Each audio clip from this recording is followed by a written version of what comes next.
हमारे विभिन्न ज्ञानवर्धक कार्यक्रम देखने के लिए आप हमें अभी सब्सक्राइब करें, बेल आइकन को प्रेस करें ताकि आप देख सकें हमारा कार्यक्रम सबसे पहले। और अधिक जानकारी के लिए फेसबुक पेज को लाइक करना न भूलें।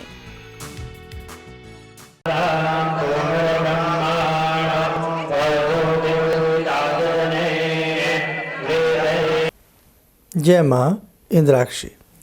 इंद्राक्षी धाम में दर्शकों आप सभी का हम हार्दिक स्वागत करते हैं। आज के दिन जिन जातकों का जन्मदिवस है, मैरिज एनिवर्सरी है, उन सभी को हमारी तरफ से बहुत बहुत शुभकामनाएं। आज हम बात करेंगे गायत्री मंत्र वास्तव में चमत्कारिक मंत्र है और गायत्री मंत्र निराशाओं को दूर करता है, आशाओं को उत्पन्न करता है और भी कई विशेषताएं इस मंत्र के बारे में। आइए पंचांग देखते हैं। 19 फरवरी सन 2021 दिन शुक्रवार, माघ मास, शुक्ल पक्ष, संवत 2077, तिथि सप्तमी, नक्षत्र कृतिका, राहु काल 10:30 से 12, दिशा शूल पश्चिम दिशा। गायत्री मंत्र की जितनी प्रशंसा की जाए उतनी ही कम है और गायत्री मंत्र की प्रशंसा वेदों में, वेदों का किसी भी वेद की आप बात कर लें तो ऐसा नहीं है कि गायत्री मंत्र का जिक्र ना किया गया हो। गायत्री मंत्र और वेद बस ये मान लीजिएगा एक दूसरे में गुथे हुए हैं। गायत्री मंत्र की समय समय पर अनेकों ऋषियों ने सिद्धि की है। गायत्री मंत्र सर्वसुलभ मंत्र है। गायत्री मंत्र जात संप्रदाय से परे है। गायत्री मंत्र को संसार का कोई भी व्यक्ति पढ़ सकता है, ये किसी बंधन में नहीं है। रही बात गायत्री मंत्र शापित है, इसका विमोचन करना पड़ता है। अनेकों इस प्रकार की बातें गायत्री के मंत्र के बारे में प्रचलित हैं। जिस मंत्र की इतनी विशालता हो तो कुछ तथ्य और कुछ बातें उस मंत्र के प्रति होती भी हैं, लेकिन साधारण तरीके से गायत्री मंत्र पढ़ने वाले साधक के लिए किसी प्रकार की ऐसी आवश्यकता की बात नहीं है कि वो शाप विमोचन करे या ऐसा करे। जब कोई विशेष प्रकार के पुरस्करण अनुष्ठान आदि किए जाते हैं तब की बातें अलग होती हैं। अपने दैनिक जीवन में गायत्री मंत्र जरूर शामिल करना चाहिए। आपकी जन्म पत्रिका है, आपकी कुंडली है, अनेकों प्रकार से आपके ग्रह कार्य नहीं कर रहे हैं, आपके जीवन में चारों ओर अशांति फैल गई है। आज अशांति का वातावरण सिरमौर है। हर व्यक्ति के मन में कुंठा है। करीब करीब हर व्यक्ति के मन में अनेकों प्रकार की निराशाएं हैं और जिस प्रकार से पूरे विश्व का माहौल रहा है और अभी तो बल्कि कई जगह चल भी रहा है, ऐसी स्थिति में व्यक्ति कई बार निराशावादी भी हो जाता है। लोगों के रोजगार के ऊपर बड़ा इफ़ेक्ट आया है, स्वास्थ्य की बातें रही हैं और बहुत सारी चीज़ें हैं। किसी के पास जॉब नहीं है, किसी के पास जॉब है तो जॉब में वो शांति नहीं है, किसी के पास भवन नहीं है, किसी के पास भवन है तो भवन में शांति नहीं है, भवन में शांति है तो मन में शांति नहीं है। कहने का भाव कहीं न कहीं से जीवन में अभाव रह ही जाता है। गायत्री मंत्र आप ये मान के चलें, अगर आप इसे प्रतिदिन के हिसाब से जपते हैं, 3 माला भी यदि आप इसकी करती, महिला पुरुष बच्चे कोई भी गायत्री मंत्र पढ़ सकते हैं। किसी प्रकार की कोई समय सीमा और आयु सीमा इसमें नहीं है। आप माने ना माने, जैसे हाथी का पाँव होता है और उसमें सभी पाँव समा जाते हैं, बड़ा पाँव होता है हाथी का, ऐसी गायत्री मंत्र विशाल मंत्र है, विशिष्ट मंत्र है। मंत्रों का राजा मंत्र कहलाता है, मुकुट मंत्र कहलाता है। गायत्री मंत्र पढ़ने वाला साधक कभी टोटे में नहीं रहता है ना, नुकसान में नहीं रहता, हमेशा फ़ायदे में रहता है। जब अनेकों प्रकार की निराशाएं आपका दामन पकड़ लें और ज़िंदगी में कोई रास्ता आपको नज़र ना आए, आप गायत्री मंत्र की साधना पूर्व दिशा की तरफ मुँह करके प्रातःकाल करने लग जाइए आपको अलौकिक चमत्कार देखने को मिलेंगे। आपके मन में जो रास्ते आपको लंबे समय से नहीं मिल रहे थे, आपको रास्ते मिलने लग जाएंगे। आपके मन में लंबे समय से धैर्य नहीं था, आपको मन में धीरजता आने लगेगी। आप किसी चीज़ को लेकर के बड़े चिंतित उत्सुक थे, आपकी चिंता दूर होने लगेगी और हर समय मन चिंताओं में नहीं डूबेगा।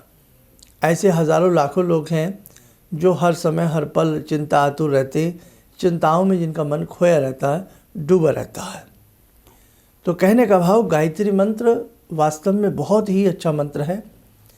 बचपन से आप भी इसे स्कूल में, पुस्तकों में किसी न किसी माध्यम से सुनते और करते आ रहे होंगे।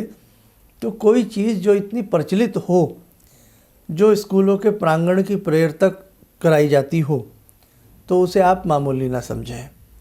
हाँ, लोग साधारण रूप ले लेते हैं। क्यों?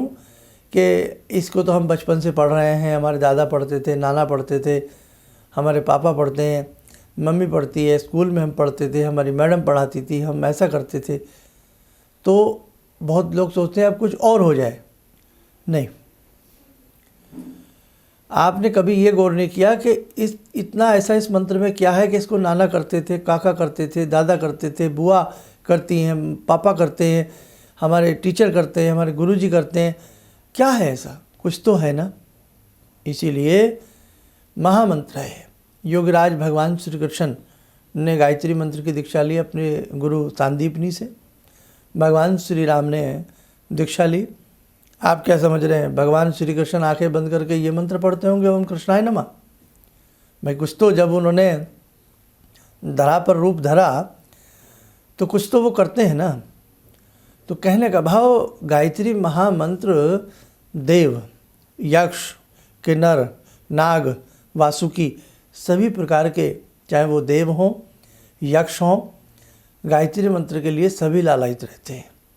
तो मेरे साधकों, बड़े से बड़े ऋषि, महर्षि, मुनियों ने गायत्री मंत्र के तप पे न जाने क्या क्या कर डाला। विश्वामित्र जी की गायत्री साधना किस प्रकार की रही है सभी जानते हैं। समय समय पर अब जैसे यहाँ परम पूज्य गुरुदेव याद आते हैं, परम पूज्य गुरुदेव पंडित श्री राम शर्मा, जिन्होंने 24 महापुरुषण गुरुदेव ने किए हों, मथुरा में, है ना, छोटी सी अपनी तप की कोठरी में बैठ कर के एक विशालकाय रूप को जन्म दिया हो। परम पूज्य गुरुदेव जीवन की अंतिम क्षणों तक गायत्री मंत्र के अनन्य उपासक रहे। भगवती से मेरा तो यही समझना है कि भगवती उनके साक्षात उनके संग विराजती हैं। और गुरुदेव आज भी किसी न किसी रूप में अपने साधकों को दर्शन देते हैं। आज भी गुरुदेव किसी न किसी रूप में सबसे मिलते हैं। आज भी गुरुदेव किसी न किसी रूप में सबके कष्टों का निवारण करती हैं। आप कभी शांति कुंज जाएं, वहाँ के रोम रोम में आपको महसूस होगा कि जगजननी हंस वाहिनी माँ गायत्री विराजती है। कहने का भाव, मेरे साधकों, साधनाएं तो अनेकों हैं, लेकिन बहुत सारी साधनाओं में भय भी लगता है। बहुत सारी साधनाओं के हम मर्म को नहीं समझ पाते हैं। गायत्री मंत्र इतना सर्वसुलभ मंत्र है, कामधेनु है गायत्री मंत्र। आप किसी भी प्रकार के वरदान को प्राप्त कर सकते हैं गायत्री मंत्र पढ़ के। तो गायत्री महामंत्र के बारे में ज़्यादा मैं क्या कहूँ, छोटा मुँह बड़ी बात हो जाएगी। कि आप किसी भी समस्या से हों परेशान, किसी भी समस्या से, पूर्व दिशा में मुख करें, भगवान सूर्य का स्मरण करें और भगवान सूर्य का स्मरण करते रहें, चाहे नेत्र बंद हों या मन के नेत्र खुले हों, जैसी मर्जी। और संभव हो माँ गायत्री का चित्र समक्ष रख लें, धूप दीप फूल आदि अर्पण करें और भोर काल प्रातःकाल उठ कर के गायत्री महामंत्र को आप 2-4 महीने जप के देखें। अन्य किसी मंत्र की आवश्यकता नहीं पड़ेगी आपको।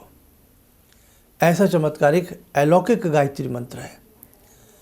इस मंत्र से वो कार्य हो सकते हैं जो आपने कभी सोचे समझे भी नहीं होंगे।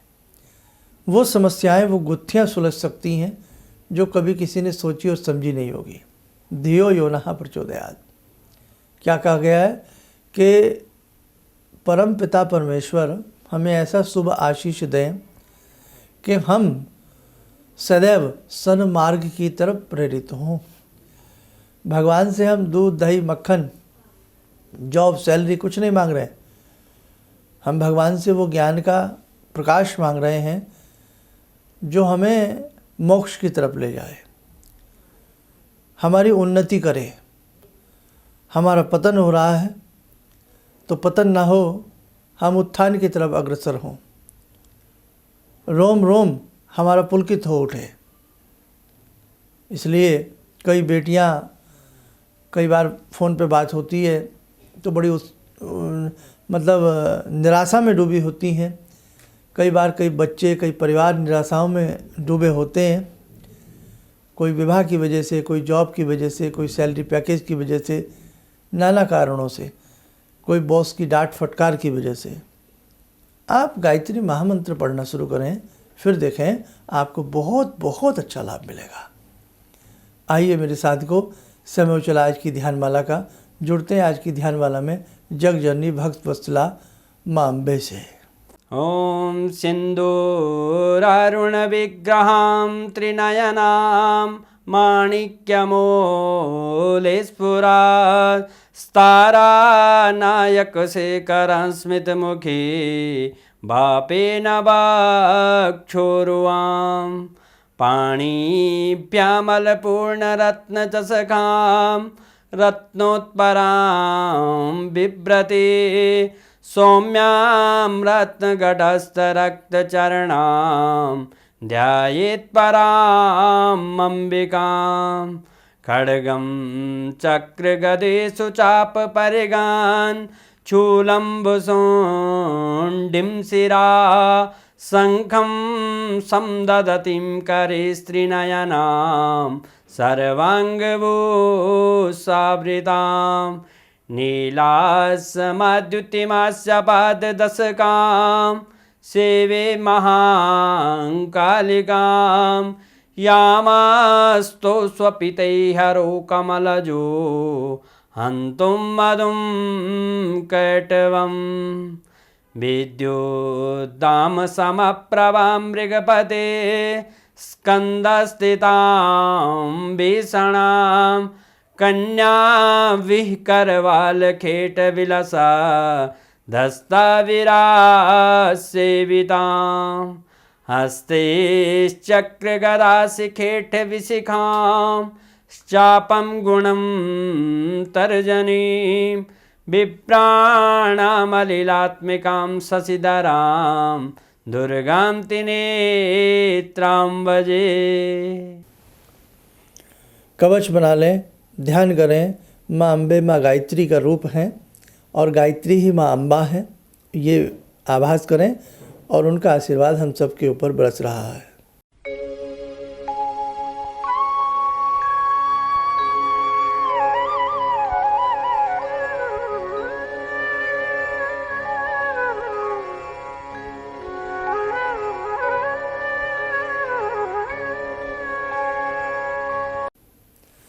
ओम बोलते हुए नेत्र खोलें, सामान्य हो जाए। देखो मेरे साथ को, आज जो मुझे कहना था बहुत मन से मैंने आपको ये बात कही है, आप करके देखें, आपको अनुभव बहुत अच्छे होंगे। इन्हीं शब्दों के साथ हम अपनी वाणी को विराम देते हैं। जय माँ इंद्राक्षी। भगवान से जुड़ो और भगवान को से जुड़ने का जरिया आपने बताया, बहुत अच्छा लगा, बहुत धन्यवाद। और सनातन धर्म को जिंदा रखने के लिए आप जो प्रयास कर रहे हैं बहुत सराहनीय है। हम लोग को मौका मिला है, हम लोग भाग्यशाली हैं जो आपके करीब आने का हम लोग को मौका मिला है। किसी भी समस्या के समाधान के लिए मिले प्रसिद्ध हस्तरेखा एवं वास्तु विशेषज्ञ प्रोफेसर धर्मेंद्र शर्मा जी से। नोट: शिविर में भाग लेने हेतु एवं व्यक्तिगत रूप से मिलने के लिए कॉल करने का समय सुबह 10 बजे से शाम 6 बजे तक। हमारे विभिन्न ज्ञानवर्धक कार्यक्रम देखने के लिए आप हमें अभी सब्सक्राइब करें, बेल आइकन को प्रेस करें ताकि आप देख सकें हमारा कार्यक्रम सबसे पहले। और अधिक जानकारी के लिए फेसबुक पेज को लाइक करना न भूलें।